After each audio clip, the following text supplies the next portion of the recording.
بسم اللہ الرحمن الرحیم رب اشرح لی صدری ویسر لی امری واحلل عقدۃ من لسانی یفقہوا قولی۔ ایک ایسا لفظ جو دنیا کے ہر فرد کی ذہنی کیفیت اور چہرے کے تاثرات کو یکسر بدل دے۔ ایک ایسا لفظ تو ذرا سوچیں کہ دنیا میں ہم اتنی بولیاں بولی جاتی ہیں، اتنی زبانیں بولی جاتی ہیں، ہر زبان میں کئی اربوں الفاظ ہوتے ہیں، اربوں جملے ہوتے ہیں۔ وہ ایک کون سا ایسا لفظ ہے کہ جو ایک لمحے میں سارے کے سارے تاثرات کو بدل دیتا ہے؟ دنیا کا وہ متاثر کن اور جادوئی لفظ کون سا ہے کہ وہ چاہے دنیا کی کسی بھی زبان میں بولا جائے، کسی بھی مرد، عورت، بوڑھے، جوان، نوعمر، بلکہ بچے تک کے سامنے بولا جائے تو اس کے دماغ میں یکدم رحم، محبت، ایثار، قربانی، پیار، شفقت اور چہرہ عجیب سے تقدس کا تاثر دے اور نظریں احترام اور محبت سے جھک جائیں۔ تو آپ سب محسوس کیجئے گا، میں وہ جادوئی لفظ کہنے جا رہا ہوں، اور آپ سب دنیا بھر میں جہاں جہاں دیکھ رہے ہیں، یہاں بیٹھے سب ایک لمحے کے لیے اس کو محسوس کیجئے گا۔ سب ایک لمحے کے لیے اپنی آنکھیں بند کر کے اس لفظ کو محسوس کیجئے گا اور دیکھیں کہ اس لفظ سے آپ کے دل اور دماغ پر کیا اثرات رونما ہوتے ہیں۔ ویسا ہی ہوتا ہے نا جیسا میں نے کہا، یا ویسا نہیں ہوتا؟ ایک لمحے کو آنکھیں بند کیجئے گا، میں وہ لفظ کہتا ہوں، وہ لفظ ہے ماں۔ ماں تو ہے دعاؤں کا جہاں، تو ہے دعاؤں کا جہاں، اے میری ماں، اے میری ماں، تو ہے دعاؤں کا جہاں، اے میری ماں، اے میری ماں، میری زمین و آسمان، اے میری ماں، اے میری ماں، میں جو بھی کچھ ہوں، جو کچھ بھی تھا، تو ابتدا تو انتہا، میں جو بھی کچھ ہوں، جو کچھ بھی تھا، تو ابتدا تو انتہا،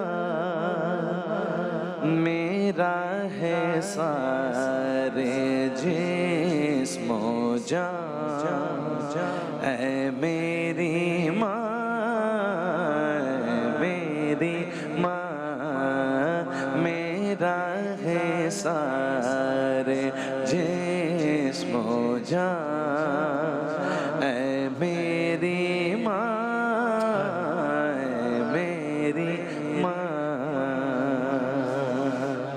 تو آپ بس یہ مناظر بھی آپ نے دیکھے، کلام بھی آپ نے سنا، اور دیکھیں کہ اس ایک لفظ سے آپ کے دل و دماغ پر کیا اثرات رونما ہوتے ہیں۔ جو لفظ ہے ماں، یعنی یہ لفظ کہتے ہیں میرے سامنے میری ماں کا چہرہ آ گیا اور اسی لمحے میرا دل ماں کی محبت سے لبریز ہو گیا۔ چہرہ ذہن میں لاتے ہی میرے چہرے پر ماں سے محبت کے جذبات رونما۔ ابھی دنیا کے کسی بھی انسان پر اس کا کوئی بھی پس منظر ہو، اس کا کیسا بھی فائنینشیل بیک گراؤنڈ ہو، اس کا کوئی بھی سوشل سٹیٹس ہو، اس کی کوئی بھی عمر ہو، کچھ بھی ہو، یہ فارمولا اپلائی کر کے دیکھیے اور نتیجہ یہی ہوگا۔ تو یقیناً ہم میں سے ہر ایک نے اس لفظ کا اثر اپنے دل و دماغ میں محسوس کیا ہے. ایسا کیوں ہے؟ آپ دیکھیے ایک شوق اپنے لیے خواب دیکھنے والی لڑکی جب شادی کے بعد ماں بنتی ہے تو یہی وہ دن ہوتا ہے جب اس کی ہر چیز بدل جاتی ہے. اب اس کا مرکز اپنی ذات سے بدل کر اپنے بچے کی ذات ہو جاتا ہے. اب اسے وہ اچھا لگتا ہے جو اس کے بچے کے لیے اچھا ہوتا ہے. اب اسے وہ برا لگتا ہے جو بچے کے لیے برا ہوتا ہے. وہ اپنا خون دودھ میں بدل کر اپنے بچے کو پلانے لگتی ہے. مشکلیں سہ کے ہمیں درس وفا دیتی ہے. مشکلیں سہ کے ہمیں درس وفا دیتی ہے. شب کے سناٹے میں اٹھ اٹھ کے دعا دیتی ہے. خون دل اپنا یہ ہنس ہنس کے پلا دیتی ہے. خون پلا رہی ہے لیکن ہنس ہنس کے پلا رہی ہے. خون دل اپنا یہ ہنس ہنس کے پلا دیتی ہے. گوشت کے ٹکڑے کو انسان بنا دیتی ہے. مامتا ماں کی وہ دولت ہے جو گھٹتی ہی نہیں. باپ تھک جاتا ہے, ماں پیار سے تھکتی ہی نہیں. تو اپنی جوانی سے اپنے بچے کی عمر بڑھانے لگتی ہے کہ ماں کی جوانی بچے کو جوان کر کے خود بڑھاپے میں ڈھلتی جاتی ہے. ماں کی جوانی بچے کو جوان کر کے خود بڑھاپے میں ڈھلتی چلی جاتی ہے. تبھی کہا نا کہ وہ صحیح سکون کب پاتی ہے؟ موت کی آغوش میں جب تھک کے سو جاتی ہے ماں, تب کہیں جا کر رضا تھوڑا سکون پاتی ہے ماں. روح کے رشتوں کی یہ گہرائیاں تو دیکھیے. چوٹ لگتی ہے ہمارے اور چلاتی ہے ماں. گھر سے جب پردیس جاتا ہے کوئی نور نظر, ہاتھ میں قرآن لے کر در پہ آ جاتی ہے ماں.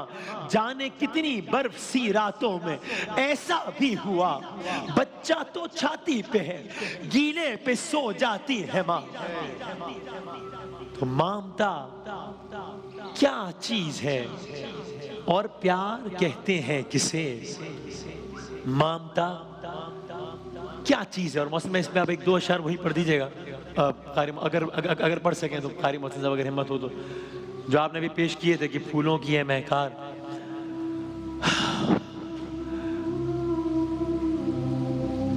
کہ مامتا کیا چیز ہے اور پیار کہتے ہیں کسے؟ یہ کوئی ان بچوں سے پوچھے جن کی مر جاتی ہے ماں. اگر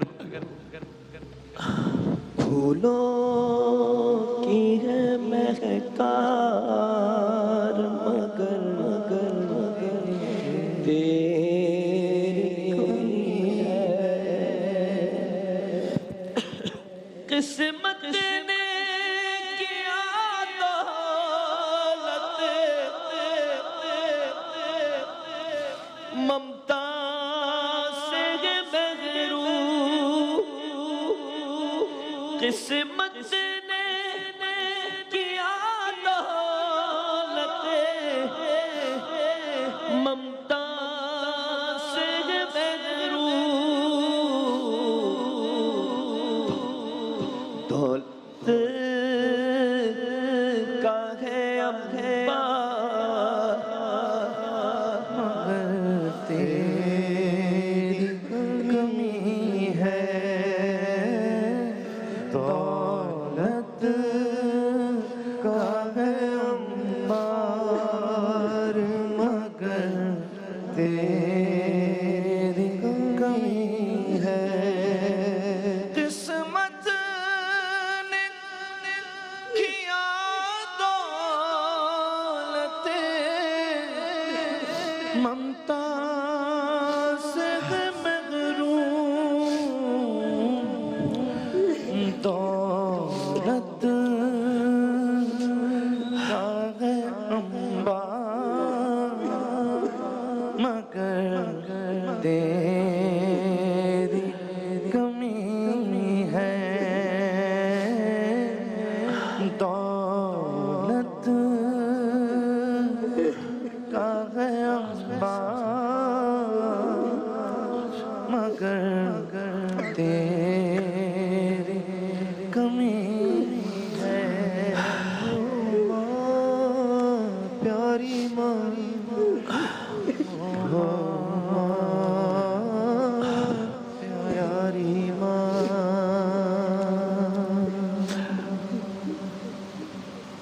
میں یہیں سے اپنی گفتگو جاری رکھتا ہوں، اور آپ سب دعا بھی کیجیے گا کہ اللہ تعالیٰ وہ سارے بچے کہ جن کی ماں اس دنیا میں نہیں ہے، اللہ تعالیٰ صبر جمیل عطا فرمائے سب کو. اور اب یہ وہ موقع ہوتا ہے کہ جب الفاظ بالکل ساتھ چھوڑ جاتے ہیں، اور اللہ تعالیٰ بہت درجات بلند کرے ان تمام لوگوں کی کہ جن کی ماں اس دنیا میں نہیں ہے. کیونکہ جس طرح میں نے کہا کہ یہ لفظ ہی ایسا ہے، ماں، میم سے جو لفظ شروع ہوتا ہے، میم الف، بلکہ اگر اس میں ایک شعر پڑھ دیں تاکہ پھر ذرا مجھے کچھ ہمت ہو جائے کچھ آگے کچھ الفاظ کہنے کی. آپ میم سے ماں کا دامن ملا ہے، یہ دعاؤں کا مسکن ملا ہے. ماں کا سایہ بڑا محترم ہے، ماں کی آغوش باب کرم ہے. ماں دعا دے تو جھوم اٹھے رحمت، ماں کے قدموں کے نیچے ہے جنت. ماں اگر سچے دل سے پکارے، پیدا طوفان میں ہو کنارے. دودھ کے ایک قطرے کی قیمت ہو نہیں سکتی دنیا کی دولت. فرض انسانیت کا سکھایا، نیند سے اٹھ کے جھولا جھولایا. لو دعائیں تو عزت ملے گی، ماں کے دامن میں رحمت ملے گی. ماں کے رتبے کو جس نے بھی جانا، اس کی ٹھوکر میں ہے یہ زمانہ. لو دعائیں تو عزت ملے گی، ماں کے دامن میں رحمت ملے گی. ماں کے دامن کو نہ چھوڑو، اس سے ہرگز منہ نہ موڑو.